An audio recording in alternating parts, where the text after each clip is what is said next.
एक शांत गांव के किनारे चोटी नाम का एक छोटा मासूम बछड़ा अपनी मां के साथ तालाब किनारे हरे भरे मैदान में घास चर रहा था। तभी वहां आया बलिया राजा, एक बड़ा काला और घमंडी सांड जिसकी एक सींग में चांदी की अंगूठी थी। उसकी आंखें लाल और गुस्से से भरी हुई थीं। वो गांव के जानवरों को डराने आया था।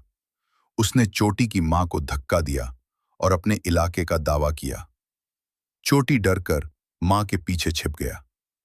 चोटी की मां ने साहस दिखाया और विरोध किया, लेकिन बलिया राजा ने उस पर बेरहमी से हमला कर दिया, जिससे वह बुरी तरह घायल हो गई।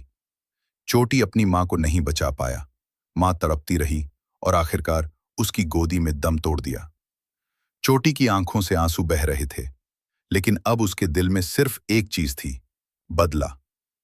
वो चुपचाप गांव के एक बूढ़े किसान के पास गया, जो घायल जानवरों का इलाज करता था।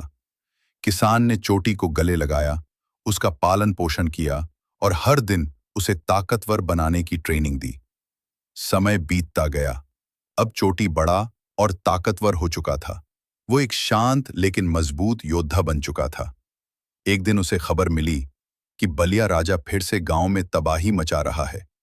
चोटी दौड़ता हुआ आया और बलिया राजा के सामने सीना तान कर खड़ा हो गया।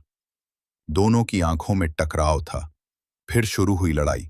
जमीन, धूल और गुस्से का तूफान उठ खड़ा हुआ।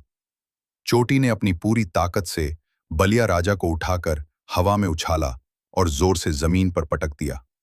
बलिया राजा हार मान गया और आखिरी सांस लेते हुए चोटी की तरफ देखने लगा। चोटी की आंखों से आंसू गिरे, लेकिन अब उसकी मां को इंसाफ मिल चुका था।